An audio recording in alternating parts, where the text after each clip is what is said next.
Hey everyone, and welcome to my new YouTube video, this time featuring the brand new ASUS ROG Phone 8 Pro. I'm sure you all already know that the new ASUS ROG Phone 8 Pro is way different from its predecessor, the ROG 7 Ultimate. And why that is? Well, it's most importantly because of the design, but we're gonna come to it later. First, let's have a look at what's inside this incredibly cool gaming box. I already unboxed this, so I'm just gonna tell you what's inside. Like, you can pull this, then it opens up and it's really pretty, and well, there's a lot of gaming accents there. But most importantly, what you get is the phone itself. You get a thin frame for the phone. It protects the edges, but in the middle and on the sides it has almost no protection. And then you get a pretty cool pouch for your Aeroactive cooler. You might be asking, what is the Aeroactive cooler?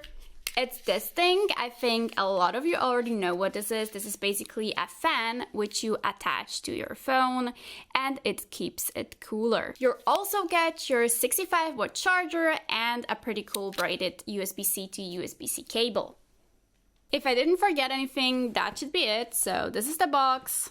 Pretty cool for those who dare. But we're here for the phone. So let's have a look at what is different, what has changed. So as you might know, the design is completely different. I don't have the ROG Phone 7 Ultimate for comparison here, but I already did a video about it, so just check it out if you're interested. What I know and what I remember is that the phone was way grippier. Like, it was easier to hold in your hand as a gamer. You know, when you were gaming, you really were able to get that good grip. Now, they opted for more of a flagship design.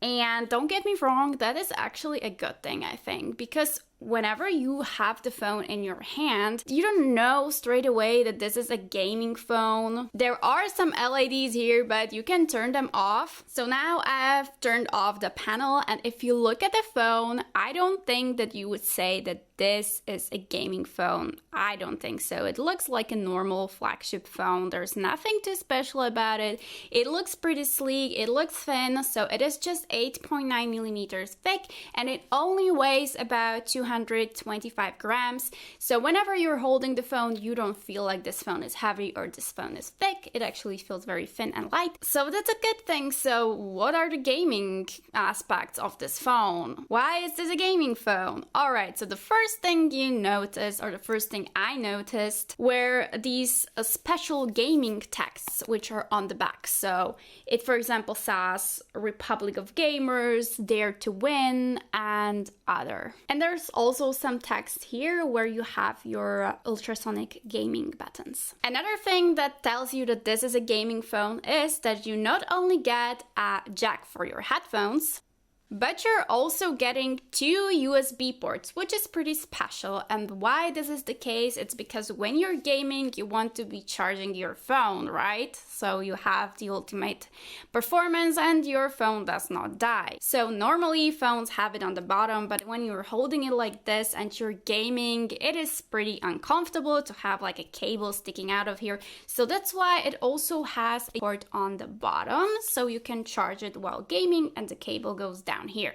The next gaming touch, but a very subtle gaming touch, is the Anime Vision screen on the back, which has 341 programmable LEDs. So you can create various animations for your notifications, for example, for incoming calls. It can show your clock, it can show the ROG logo. There's a lot of customization there, and it looks very elegant and very pretty. So here you can see, you can turn this on, and then you have various animations for what you decide to use it for. So you can see the clock, the ROG logo, etc., etc., battery level, and an end. So then the phone looks like this. The phone features a glass back which has a matte finish, And we get a nearly bezel-less 6.8-inch AMOLED display with 165Hz refresh rate and 1080p resolution. The display looks super sharp, super pretty, the performance is very fluent and very quick, it is battery smooth. Oh, and there's also a hole in the display for your selfie camera. Some people might hate on that, but you know, I don't care. It is what it is. And as we all know, gaming phones are mostly about performance, so it comes as no surprise that this phone has far better performance than its predecessor. This phone features newest Qualcomm chipset, which is the Snapdragon Gen 3, and it allows us to have up to 24GB of RAM and 1TB of storage,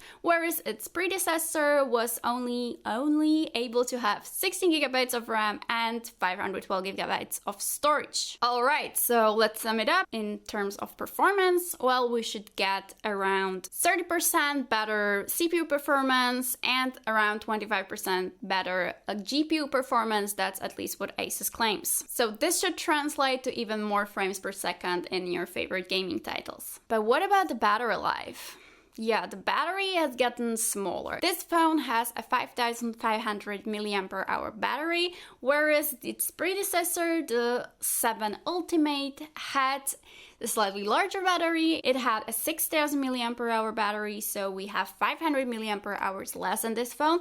But because we have the new chipset and because the new chipset is able to use battery more efficiently, you actually get longer hours with the new phone than you were able to get with its predecessor, which is ultimately a good thing because the battery is still extremely great and you get a thin phone which looks like a flagship, so why not? As I already tried to mention, you get your ultrasonic gaming buttons here on the top. These aren't actually physically visible, but these are ultrasonic, so whenever you press them, your game will know what to do. The speakers on this phone are still very, very good.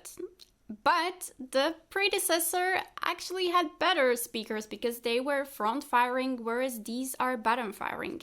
And its predecessor also had a subwoofer and this Aeroactive cooler, whereas this one just doesn't. And one of the most impressive features of the ROG Phone 7 Ultimate was the direct cooling. This allowed the phone direct cooling of internal components, keeping the phone cool. But because ASUS wanted to make this phone more flagshipy, they actually wanted to introduce IP68 water and dust resistance, meaning that they had to get rid of the direct cooling, and this is the result. But ASUS claims that its Aeroactive cooler can run Genshin Impact on 60 frames per second for an hour. This phone is actually the first phone from the ROG lineup to have wireless charging, so if you're a fan of that, that might be something for you. Okay, now let's talk about the Aeroactive cooler.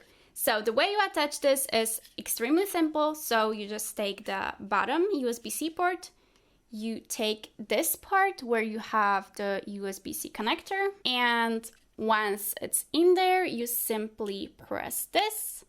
It gives you a little click and it's already attached. So you can hear the fan. I'm gonna give you a clip of the fan alone right now. Is this loud? Is this not loud? I don't think it's loud.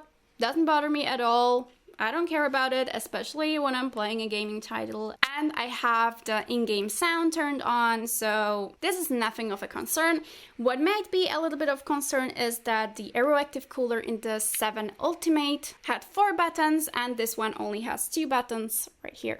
Again, like with the LED panel, you can turn the lighting on and off and customize it the way you like. And I think holding a flagship with a cooler like this is the ultimate flex. Final thing I want to talk about is the camera.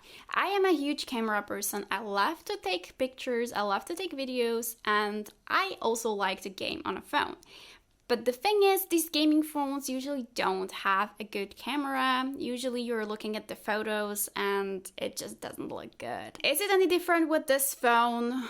Well, if you're only looking at this phone and you're not comparing it with the performance of an iPhone, for example, then these pictures don't look that bad. But if you look closer and if you already know what pictures from a phone could look like, then this camera quality is not gonna be enough for you. We do get a 50 megapixel main camera, a 13 megapixel ultra wide, and a 32 megapixel telephoto instead of the macro shooter we had before. And we're also able to capture 8K video footage at 24 FPS. So at first glance, when you're taking photos from the camera, they look pretty good, but if you have a second look, you can see that they're overly processed. They give you this artificial pop of color, and it looks over sharpened in areas like grass or where you have a lot of light hitting an object. Also, when you're capturing in low light, it gives you a lot of noise and a lot of artifacts, although when the night mode is turned on, it can actually work wonders and the camera is able to get rid of a lot of noise and artifacts. I don't want to be too technical here, I just want to tell you what it looks like when you're taking pictures and videos with this phone.